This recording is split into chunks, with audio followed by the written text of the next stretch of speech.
broadcasting in high definition, covering the heart of the valley. This is WAFF 48 News Today. Topping our morning headlines, fire destroyed a house in Triana. This was on Oregon Drive last night. We're told the homeowners are out of town, but a family member was staying there. How did juveniles get into the facility? Secondly, how do they get access to weapons? Questions a Huntsville City Councilman wants answers to and vows to take action this morning after gunfire erupts at a sports bar, sending several people to the hospital. This week, the Alabama Department of Education plans to release a new list of failing schools. The new list will be based on test scores that were released last fall. Good morning, and thank you for joining us on this Monday morning. I'm Tiani Jones. And I'm Laura Morrison, in for Jim Abbott. I know you were just saying you were inside watching the Broncos game yesterday. Oh, yeah. I was outside, though, enjoying the beautiful weather. It was so nice this weekend. It was a beautiful, beautiful weekend, but...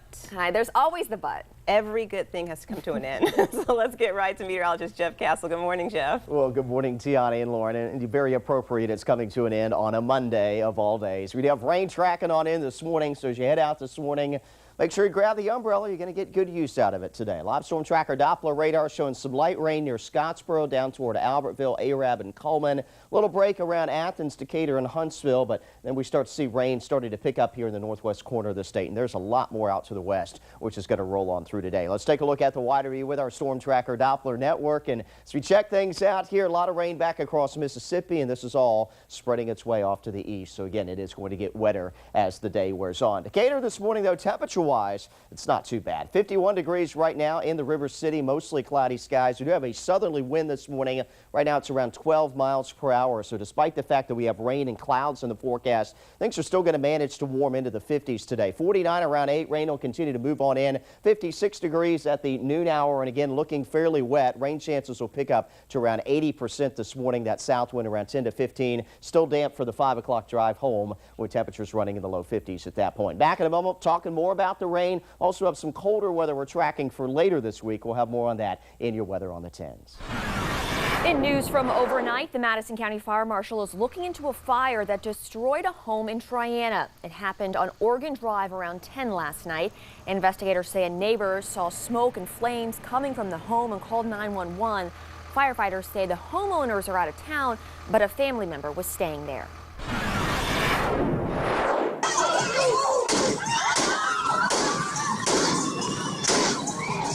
People scrambled to get out of the line of fire after shots were fired inside a Huntsville sports bar. This is video sent in from a viewer at the scene. This morning, a city councilman vows to take action. Those shots were fired outside Benchwarmer on University Drive on Saturday night. Huntsville police say a juvenile pulled the trigger that sent several people to the hospital. WAFF 48's Muriel Bailey is live outside of that club, Benchwarmer. Muriel, what do city leaders plan to do about this? Well, Lauren, this club is actually in City Councilman Will Culver's district, and he says today he plans to get with the city's liquor license review committee to basically just see what can be done. There's been several shootings and other incidents here in the past, and he says now it's time to review this club.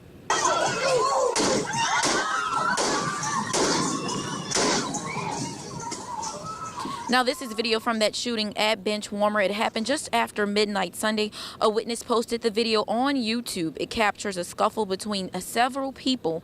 You can see a security guard trying to subdue a man before 5 shots ring out. Police say a juvenile was taken into custody at the scene, and some other juveniles were taken to the hospital with non-life-threatening injuries.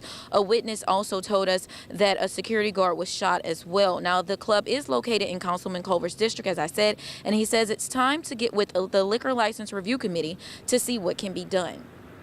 How did juveniles get into the facility? Secondly, how do they get access to weapons? When you have alcohol, places where alcohol is being served, and you have guns, that is a disaster. That is a recipe for disaster. Now, Councilman Culver says he is willing to speak with the club owner about the club remaining open, but he says he hasn't spoke with him just yet. Reporting live in Huntsville, Muriel Bailey, WAFF 48 News.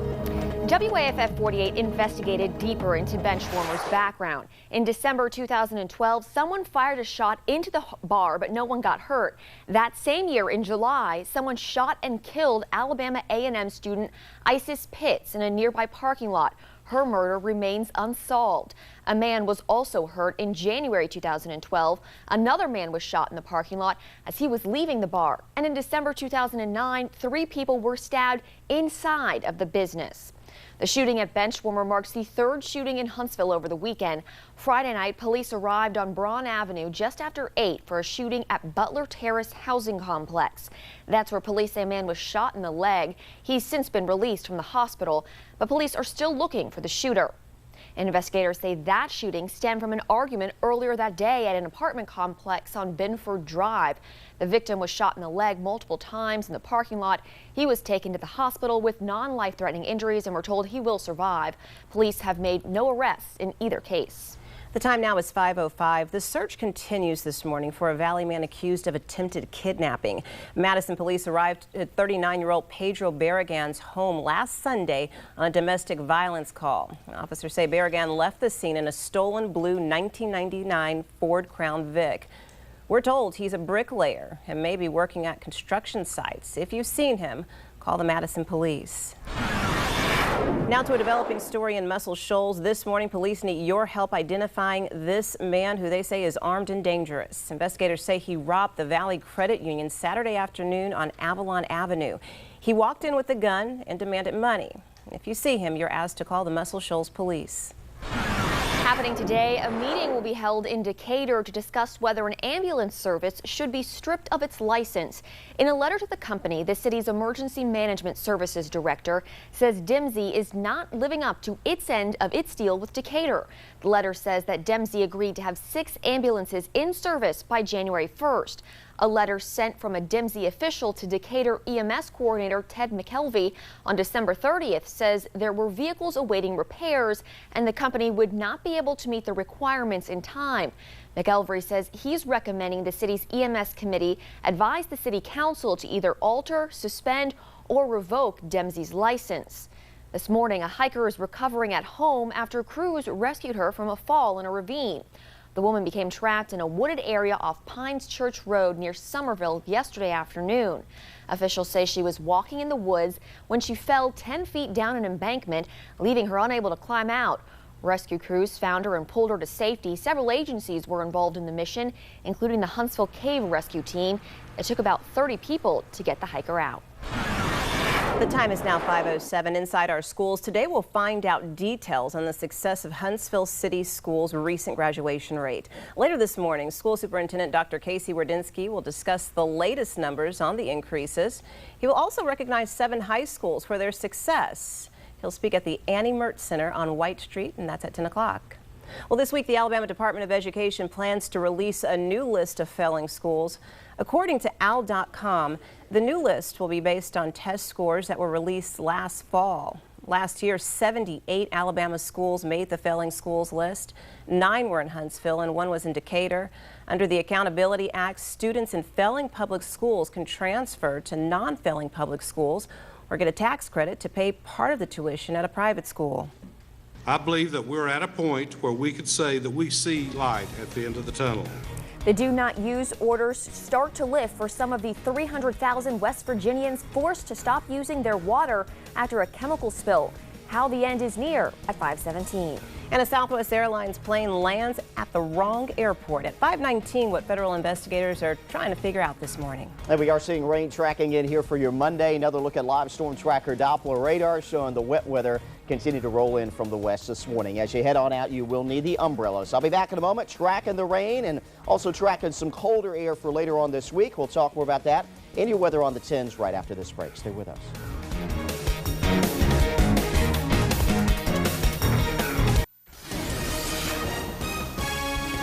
Broadcasting in high definition, covering the heart of the valley.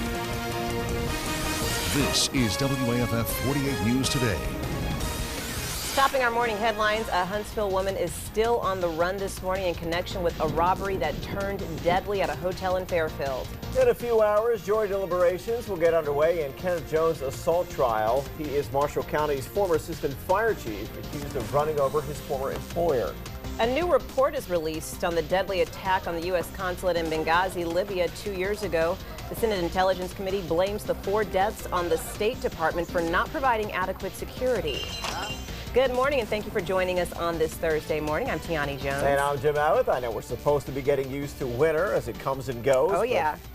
Still not used to it. It's just now when cold it out is there. Cold. My hand's still freezing this morning, Jeff. It's well below freezing. It is, yeah. Temperatures down into the teens and the 20s this morning. So very cold start. There's a little frost on the car windshields as well. So as you head out this morning, give yourself some time to deal with that. But other than the cold, not too much going on this morning. Some high thin clouds are coming in from the northwest. Actually, will make for some nice sunrise views this morning as you check those out on into the eastern sky. And if you happen to snap a picture, love to see those. Post them on my Facebook page, or you can send them to us at pix, P-I-X at WFF.com. But clouds will not yield any precip, at least not this morning. As we take into the evening hours, our next cold front does start to track on in, and that likely brings in at least a shower or two, but doesn't look like any significant precip. In Albertville this morning, a clear sky, light west wind. Temperature is a cold 23 degrees, so you need that heavy coat as you head out the door this morning. Here's how your day planner works out. 28 degrees around 8 o'clock. We'll be around 45 degrees at the noon hour, so this can be a little bit chilly for the lunch hour, but a little bit warmer than it was yesterday. Partly cloudy, dry, also a little breezy today. Southwest wind will pick up around 10 to 15 heading into the afternoon hours. 46 degrees around 5 o'clock today. That will be after an afternoon temperature around 48, and still kind of breezy as we take you through the late afternoon and early evening hours. I'll be back in a few moments. We'll talk more about that chance for a few showers today, some snow flurries tomorrow, and another shot of cold air for your Friday coming up in your weather on the 10s. The time now is 5:02. Happening today, a jury will begin deliberating in the case of this man, former Asbury Assistant Fire Chief Kenneth Jones. He's on trial for assault after Marshall County deputies say he ran over his former employer. WAFF 48's Lauren Morrison joins us from the newsroom with more. Lauren? Tiani, we've been following this trial since it started last week, and today a judge will hand over instructions to a Marshall County jury who will then decide if Kenneth Jones is guilty of this crime. Jones was Asbury's assistant fire chief at the time, and it was right outside of this fire station during a training exercise that investigators say he ran over his former employer, Marlon Banks. Jones had recently worked for Banks at a scrapyard but was fired. Banks' family says not long after that, Jones made false claims to the Alabama Department of Environmental Management, and that's what the two were discussing when Jones ran over Banks. During the trial, Banks did admit to hitting Jones, but says that was only after Jones raised a weapon to him.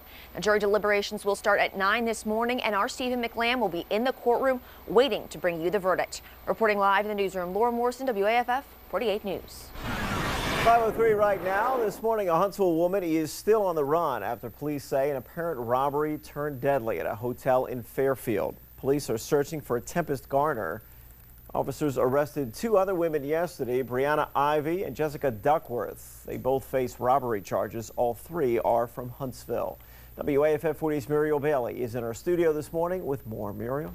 Well, Jim, Fairfield police say these three women are exotic dancers who offered to do some private dancing for three men while their real plan was to rob them. Now, it happened around 1:30 yesterday morning. Police say the women agreed to follow the men from a club to a hotel. Once they got in the room, at some point, police say two of the women stepped out, went downstairs, and let another man in the building, and that man entered the room with his gun drawn and began to rob the men. At some point, police say he turned his back to them, and one of the men pulled out a gun and shot him. Now, Fairfield's police chief says this case serves as a warning about trusting too quickly.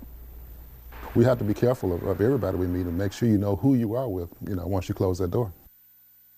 The man did die, and after the shooting, the women left the room. Police eventually caught two of them, but the third is still on the run. Again, police are still looking for Tempest Garner from Huntsville. Now, police say there's no doubt these women and that man conspired on the crime, and they say more charges are expected to be filed. Tiani? Now to a story in the Sand Mountain area. Investigators are awaiting an autopsy report on a missing woman found dead in Albertville. The body of Jennifer Lynn Hinote was found Tuesday off Highway 431. She was reported missing in December. We're waiting for more details to determine how she died. Her body was discovered in a field behind a Nissan dealership. Police are not calling this a homicide, but a death investigation.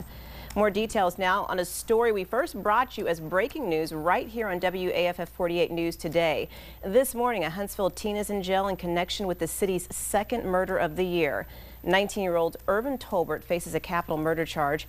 He's accused of killing his neighbor, 76-year-old Melbourne Wade Wharton. Wharton was best known for his eclectic artwork that he placed in his front yard on Nassau Drive. We talked to him in November 2012. Wharton also volunteered at Huntsville Botanical Garden. Right now, police are not releasing how he died. We spoke with his next door neighbor who heard some commotion earlier yesterday morning coming from Wharton's home. All I heard was just a thumping and like thugging, like, you know, like something was beating on something, and we thought it was just him working, but I knew it wasn't like his usual because they're usually hitting on metal or pans or something, and it just didn't sound the same. Police found Wharton's body in his front yard near the carport. 5:06 right now, an update on the Decatur Crystals murder case. One of the men convicted now faces the death penalty. A judge sentenced Jordan Cricky to death yesterday. The jury convicted him of capital murder for shooting and killing Jeffrey Graff and Jesse Aguilar at Crystals in 2011. Cricky's accomplices, Cassandra Eldridge and Ezekiel Golston, are also charged with capital murder. Their trial dates have not yet been set. WAFF 48 investigated just how long people are on death row in Alabama, and we learned that the average stay on death row for inmates is around 16 years. Attorney General Luther Strange is pushing a bill that would cut that in half.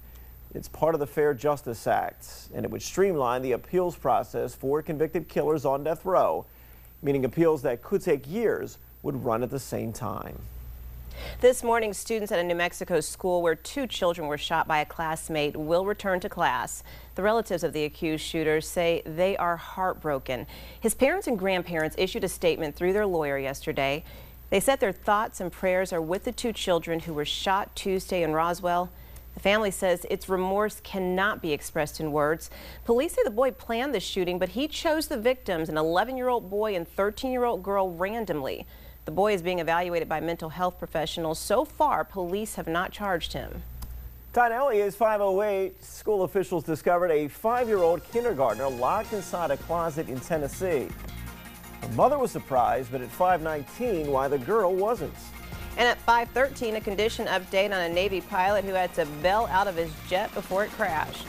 And we are looking at overall not too bad of a start here this morning. It's cold, but otherwise quiet as you head out. Live view with our Alpha camera at Huntsville, 23 degrees right now in the Rocket City. Grab that heavy coat. You're going to need it this morning. I'll be back in a moment. Let you know if there's a warm up in our future coming up in your weather on the 10. Stay with us.